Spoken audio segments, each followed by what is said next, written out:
Mas o mês de maio é um tempo de reflexão específica. É um tempo de análise, de ajuste. É um tempo de aparar arestas. E para esse ano nós queremos convidar a igreja para envolver-se não apenas nos domingos, mas durante a semana. Queria pedir, Gordo, você está com aquela imagem da família? Pode projetar, por gentileza? A partir de domingo que vem, nós vamos oferecer um treinamento para as pessoas que querem auxiliar, contribuir com pequenos grupos. E no domingo que vem, nós vamos divulgar no nosso boletim um roteiro para a reunião de pequenos grupos e algumas pessoas que estarão dirigindo essas reuniões nas casas. E no boletim também vai sair o nome dessas pessoas, o endereço, o telefone e o dia da semana. A partir da semana que vem. Nessa quarta-feira ainda temos estudo bíblico. Mas nas outras quartas-feiras de maio, nós não teremos estudo bíblico aqui na igreja. Nós estamos convidando as famílias para, durante a semana, se encontrarem para vivenciarmos este tema. Uma igreja chamada família. Envolva-se. Procure saber. Tenho certeza que vai ser um tempo especial para a tua família. Você vai ver. Este fim de semana nós tivemos um fim de semana bastante denso, cheio de trabalho.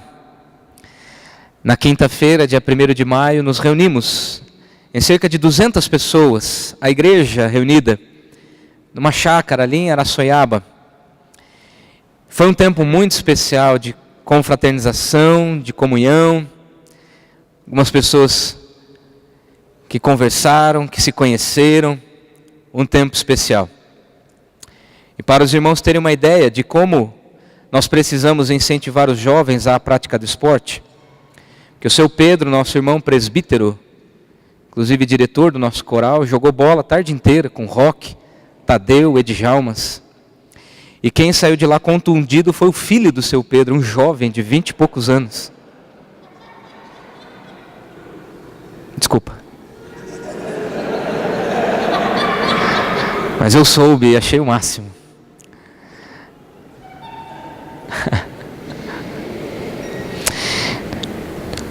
Logo no período do almoço eu precisei ir a São Paulo. E o nosso povo ficou lá reunido. No final da tarde o povo foi embora e os nossos jovens adolescentes, cerca de 80 pessoas, permaneceram na chácara. E agora no final da tarde regressaram.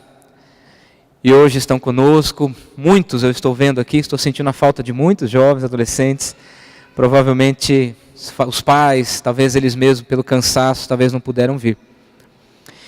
Mas eu estive em São Paulo, permitam-me compartilhar em alguns minutos, eu vou ser breve. Deus me deu um privilégio recente de fazer parte de uma secretaria, eu fui convidado para fazer parte da Secretaria de Ação Pastoral da nossa denominação, a Igreja Presbiteriana Independente do Brasil. E essa secretaria tem se encarregado de levar aos pastores de todo o arraial presbiteriano independente ao redor do Brasil o desejo de que os pastores sejam pastoreados. E essa secretaria está munindo, alimentando os pastores da denominação para o pastoreio do coração do pastor. Existem muitos pastores que cuidam, mas não são cuidados, que pastoreiam, mas não são pastoreados. E nós estivemos dos 58 presbitérios, regiões de todo o nosso Brasil. Nós tivemos 49 presbitérios representados, de norte a sul do Brasil. Tínhamos pastores do Rio Grande do Norte, Ceará, Bahia, Rio Grande do Sul, Santa Catarina, aqui da região sudeste.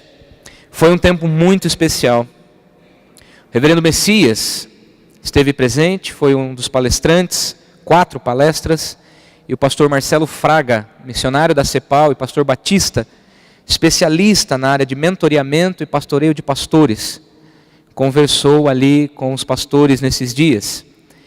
E todos os secretários pastorais dos presbitérios agora têm a tarefa de voltarem aos seus presbitérios e replicar a ideia de que os pastores precisam ser pastoreados. E dentro dessa temática, nós fomos muito ministrados nesses dias.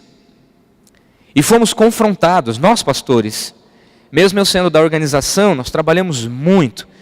Esse encontro começou na quinta-feira às 14 horas. E o nosso irmão pianista Alex foi comigo.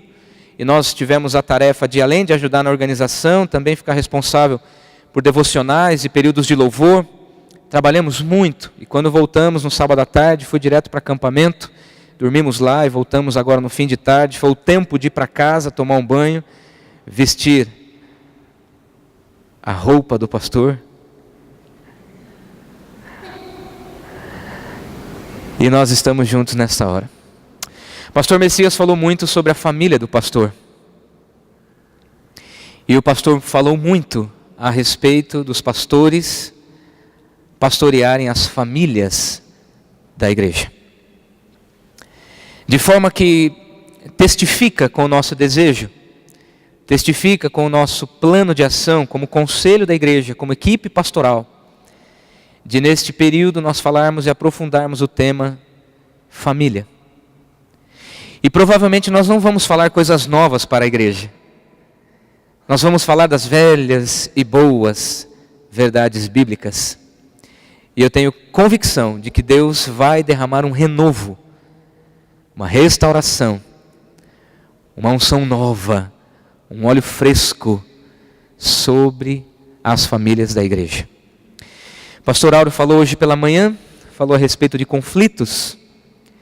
Ele saiu daqui da igreja, almoçaram juntos com o presbítero Mário e depois foram lá para o acampamento. E o pastor Áureo me deu um relatório e disse que vocês se comportaram muito bem hoje de manhã. E eu fiquei feliz. Convido você a abrir a sua Bíblia no Evangelho de João, capítulo 21.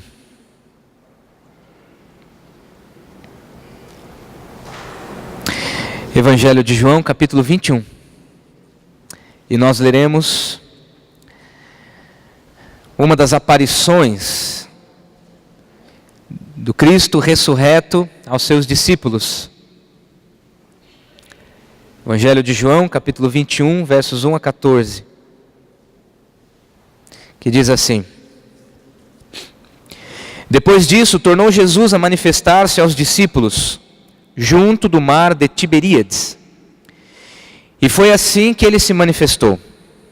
Estavam juntos Simão Pedro, Tomé, chamado Dídimo, Natanael, que era de Caná da Galileia, os filhos de Zebedeu e mais 2 dos seus discípulos. Disse-lhes Simão Pedro: Vou pescar. Disseram-lhe os outros: Também nós vamos contigo. Saíram e entraram no barco, e naquela noite nada apanharam. Mas ao clarear da madrugada estava Jesus na praia. Todavia os discípulos não reconheceram que era ele. Perguntou-lhes Jesus: Filhos, tendes aí alguma coisa de comer? Responderam-lhe: Não. Então lhes disse: Lançai a rede à direita do barco e achareis. Assim fizeram e já não podiam puxar a rede, tão grande era a quantidade de peixes. Aquele discípulo a quem Jesus amava disse a Pedro: É o Senhor. Simão Pedro, ouvindo que era o Senhor, cingiu-se com sua veste, porque se havia despido, e lançou-se ao mar. Mas os outros discípulos vieram no barquinho, puxando a rede com os peixes, porque não estavam distantes da terra, senão quase 200 côvados. Ao saltarem em terra, viram ali umas brasas e em cima peixes, e havia também pão. Disse-lhes Jesus: Trazei alguns dos peixes que acabastes de apanhar. Simão Pedro entrou no barco e arrastou a rede para a terra, cheia de 153 grandes peixes. E não obstante serem tantos, a rede não se rompeu.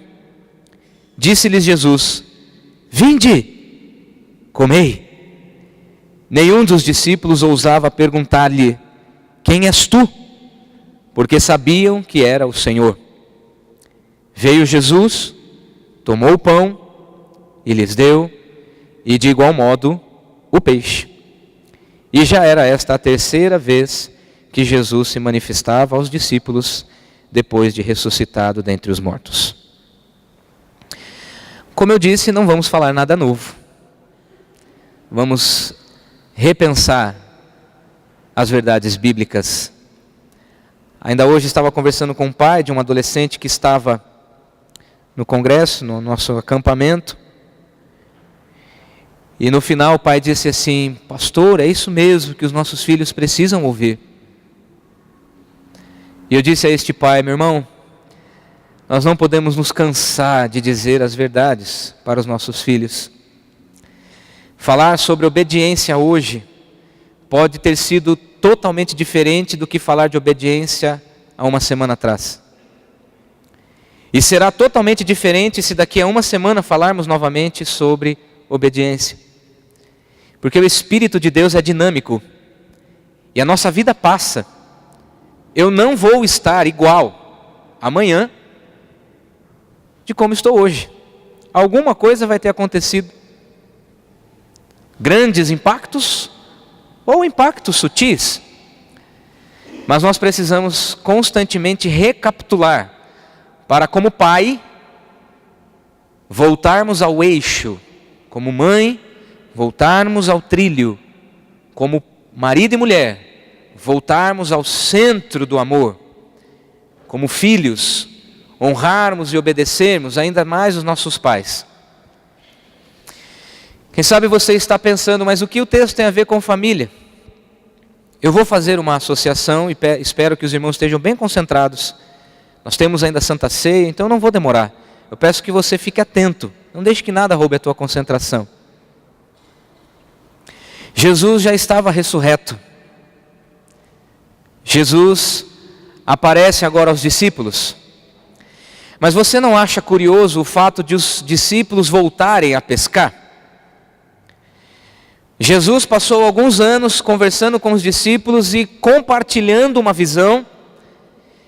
E no último momento, onde Jesus estava mesmo para ir à cruz, Ele disse para os discípulos de forma muito explícita: vocês têm uma missão, preguem o Evangelho e façam discípulos. Quando Jesus morreu e saiu de cena, a missão não foi cancelada. O ide não foi retirado. O fazer discípulos não foi ratificado ou retificado. Me ajudem, retificar é para alterar, é isso? Ratificar é confirmar. Então o id não foi retificado. O fazer discípulos não foi retificado. Certo? E por que os discípulos foram pescar? Pedro era pescador. E ainda hoje pela manhã, o nosso irmão Isaías, ontem à noite, Isaías falou aos nossos jovens a respeito do texto que vem na sequência, onde Jesus pergunta para Pedro: tu me amas? E os irmãos conhecem as respostas. Mas é curioso o fato de Pedro, alguns dias depois da morte, da ressurreição, Jesus foi elevado aos céus na presença de todos. Todos viram Jesus sendo elevado de forma gloriosa. E agora eles vão pescar com uma missão para realizar. É interessante demais. Parece-nos que a igreja que Jesus já tinha convidado Pedro para liderar, parece que Pedro aqui convida os discípulos para sair do foco. Concorda comigo? Pedro e os discípulos, vários deles estavam ali num barco. Era um barquinho. A Bíblia utiliza a expressão barquinho. Era uma pequena embarcação e vários discípulos. Os irmãos já pararam para imaginar qual era o papo? Aquele papo de elevador, já viu? Chove, dia, noite. Eles estavam diante de um trauma. O Messias tinha saído de cena, eles agora estavam com uma missão e foram pescar. Você tem uma missão de na sua casa abençoar a sua família. E às vezes nós vamos pescar. Procure entender-me, não estou falando da pescaria literal. Eu estou falando dos momentos onde saímos do foco e ficamos fora do foco. Tem gente que vai pescar e esquece da vida. Mas Jesus, como sempre, tem grandes lições para nos ensinar. E a primeira lição é que Jesus já venceu em favor da família. Eles não imaginavam que Jesus pudesse estar por ali, tanto que eles foram pescar. Mas isso não anulou o sacrifício e a ressurreição de Cristo. Isso não anulou o fato de Jesus ter feito um trabalho em favor da humanidade. Todos viram. Após a sua ressurreição, Jesus aparece uma série de vezes. E essa é uma das aparições muito didáticas. Porque Jesus vai ao encontro dos discípulos. E eu fico imaginando Jesus na beira da praia, no mar de Tiberíades, olhando para Pedro, liderando a pescaria. E Jesus pensando, não era isso que ele está fazendo. Onde foi que eu errei? Imagina, Jesus, não é possível. Passei uma missão, quem sabe Jesus está olhando para você como pai, olhando e você lá no meio do mar. E Jesus falando, não era isso. Você como mãe. Jesus olhando para você e você lá no mar, tentando jogar peixes. E nada de colheita, nada de pescaria, porque estamos fora do foco. A família hoje precisa fazer algum sacrifício para conseguir a salvação? Não. Por quê? Jesus já venceu. Jesus já pagou um preço. Jesus já ressuscitou. Jesus agora está concretizando um projeto. Ele mesmo, em João 10:10, deixou explícita, muito clara a sua missão. Eu vim para trazer vida. Vida para a família. E que essa vida seja plena, que essa vida seja abundante, que seja uma vida boa, uma vida que vale a pena. E Jesus foi até o fim. Ele cumpriu a parte do pacto de morrer e ressuscitar. Evangelho de João, capítulo 16, não precise abrir, por favor, olhe bem para mim. João 16:33, estas coisas vos tenho dito para que tenhais paz em mim. No mundo passais por aflições, mas tende bom ânimo, eu venci. Eu venci o mundo. Jesus já venceu. A tua família pode ser uma família vencedora, porque Jesus já pagou um preço para que você e a sua casa sejam tomados de vida abundante. Romanos capítulo 8, verso 37.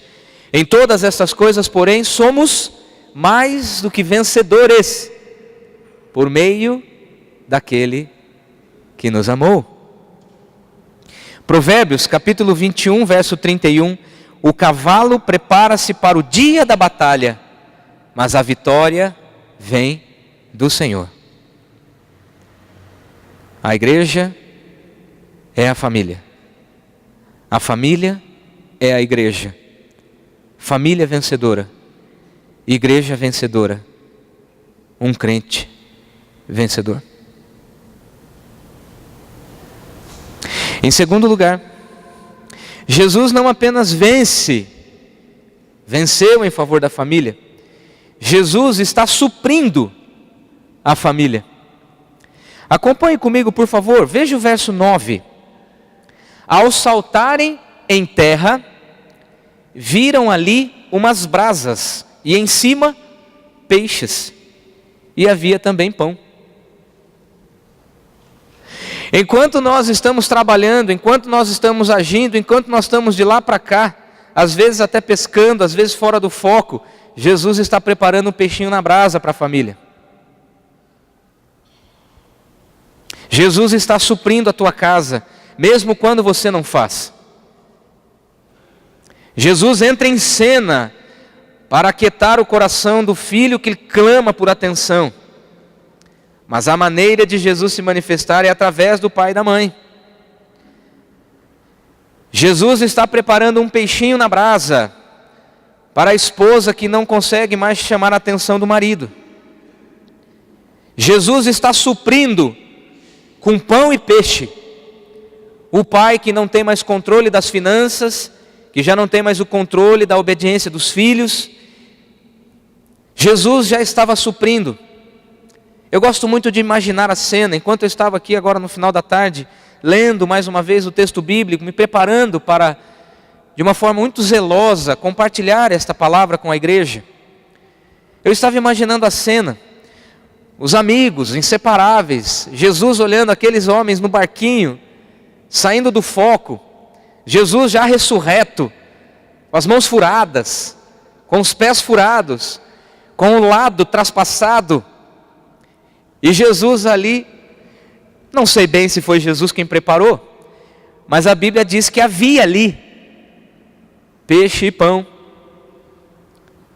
Jesus estava ali chamando os discípulos e a comida já estava sendo suprida. Êxodo capítulo 16, verso 35. E comeram os filhos de Israel maná, 40 anos, até que entraram em terra habitada. Comeram maná, até que chegaram aos limites de Canaã. Jesus está suprindo a sua família. João capítulo 6, versos 32 a 35. Em verdade vos digo, não foi Moisés quem vos deu o pão do céu. O verdadeiro pão do céu é meu Pai quem nos dá. Então disseram, Senhor, Jesus, dá-nos sempre desse pão. E respondeu Jesus, eu mesmo sou o pão da vida. O que vem a mim jamais terá fome, e o que crê em mim jamais terá sede. Jesus está suprindo a família. Mesmo quando você está dormindo, Jesus está dando saúde para a sua família. Mesmo quando as finanças não vão bem, Jesus está suprindo a família. Mesmo quando o desemprego bate a porta, Jesus está suprindo a família. Mesmo quando já não há mais diálogo, Jesus está dando peixe na brasa. Jesus está trazendo pão. Ele mesmo se oferecendo para suprir a tua casa. Ele mesmo está se oferecendo para suprir o teu casamento. Ele mesmo está te oferecendo a Ele mesmo como pão da vida, para que você e a sua família não sintam fome e também não sintam sede. Em terceiro lugar, Jesus vence, Jesus supre e Jesus tem mais. Jesus tem abundância para a família. Muito embora Jesus pudesse multiplicar aquele peixe na brasa, a exemplo do que fez com os 5 pães e 2 peixinhos, Jesus podia dar um banquete com aquele peixe, talvez uma piapara, talvez um salmão, talvez um atum.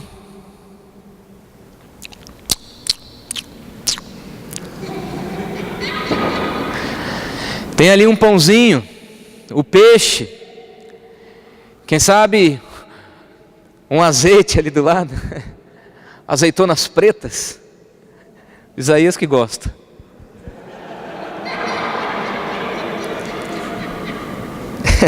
Que gostoso, né?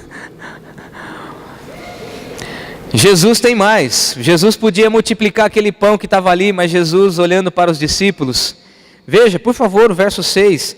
Então lhes disse, lançai a rede à direita do barco e achareis. Assim fizeram, e já não podiam puxar a rede, tão grande era a quantidade de peixes. Às vezes a abundância está bem pertinho de nós, mas sem a orientação de Jesus nós não conseguimos encontrar o alimento sólido. Às vezes estamos a um passo, às vezes estamos a um braço, às vezes a multiplicação, às vezes os peixes estão ali à direita do barco, mas nós não ouvimos a voz de Jesus que está dizendo, lançai as redes. E quando obedecemos a mais simples das ordens de Jesus, lance a rede e de uma forma específica, lance no lado direito. Quem sabe nesses dias de família, Deus vai falar ao seu coração: lance a rede à direita, lance a rede à esquerda, lance a rede à frente, lance a rede na retaguarda. Deus vai revelar ao teu coração onde você deve lançar as redes, para que a sua família seja sustentada, para que o alimento, para que o mais de Deus seja realmente algo real nas nossas casas e de maneira permanente. Depois de multiplicar os peixes ali na pesca chamada maravilhosa, eles agora tinham grande quantidade de força para fazer. Assim fizeram e já não podiam puxar a rede. Quando nós obedecemos à vontade do Senhor, nós temos bênção sem medida. Quando nós decidimos ouvir atentamente e lançar a rede onde Deus está falando, aí entra a coletividade. Pedro não conseguiria tirar da água aquela rede sozinho. Mas a Bíblia diz no versículo 8: mas os outros discípulos vieram no barquinho puxando a rede com os peixes. A família é abençoada quando cada integrante faz a sua parte do esforço para carregar as bênçãos e os propósitos do Senhor. Nós não podemos assumir toda a responsabilidade. E nós temos que aprender a dividir a responsabilidade com os membros da nossa família. Hoje pela manhã eu falei um pouco sobre família com os nossos jovens, adolescentes no acampamento. Foi um momento muito precioso, um momento de quebrantamento. No final do acampamento, um adolescente que pela primeira vez veio num dos nossos acampamentos me procurou e disse, na fila da refeição, e ele começou a dizer: eu senti algo em meu coração. Um menino de 13 para 14 anos, preste bem atenção no que eu estou dizendo. Um menino de 13 para 14 anos estava ali. Quando ele começou a falar que algo acontecera em seu coração, a sua voz embargou, uma lágrima escorreu, e ele disse: espera. Ele não conseguia sequer expressar o que estava acontecendo naquele instante. Retomou o fôlego e disse: eu senti algo em meu coração que nunca senti em toda a minha vida. Eu chorei pela minha família, nunca imaginei que um dia eu fosse derramar uma lágrima em favor da minha família. Depois da refeição eu procurei esse rapaz, chamei de novo e falei: e daí, meu irmão, me conte mais um pouco. E ele, quando começou a falar de novo, Neri, ele pediu: espera. A voz embargou, a lágrima escorreu. Chamei o Isaías e Wagner, falei: esse menino teve um encontro com Jesus. Nós precisamos consolidar esta obra. Jesus tem mais para a família. Jesus tem muito mais para a família. Às vezes nós nos acostumamos com uma vida medíocre. Às vezes nós nivelamos por baixo. E não somos capazes de viver a vida plena, porque os nossos parâmetros são muito rasos. E Jesus tem uma rede com 153 peixes grandes para nos dar. E quando os discípulos saíram do barco, cada um puxando um pouquinho, imagina a cena, queridos. Aqui, ó, sem querer, há um pedaço. Quem sabe a rede fosse um material parecido com esse. Imagina eu aqui, a Camila ali, o Daniel aqui, a Beatriz ali, cada um no seu esforço. Efésios 5, 22 a 27, Efésios 6, de 1 a 4. Cada um fazendo a sua parte de maneira excelente. E Jesus, para concluir, no verso 12 disse: vinde, comei. Famílias da igreja, venham. Jesus já venceu. Jesus está suprindo. Jesus tem muito mais. Gênesis capítulo 30, verso 30. Depois de 14 anos, Jacó, trabalhando para Labão, por amor de Lia, por amor de Raquel, perdão, por amor de Raquel, seu grande amor, Ele trabalhou 14 anos para o sogro Labão. Não vou entrar em detalhes. Mas quando José nasceu, o filho, um dos mais novos, mas o primeiro com a sua amada, com Raquel. E ele então conversa com Labão e diz: Labão, eu preciso ir embora. Eu preciso cuidar da minha casa. Labão está insistindo para Jacó ficar.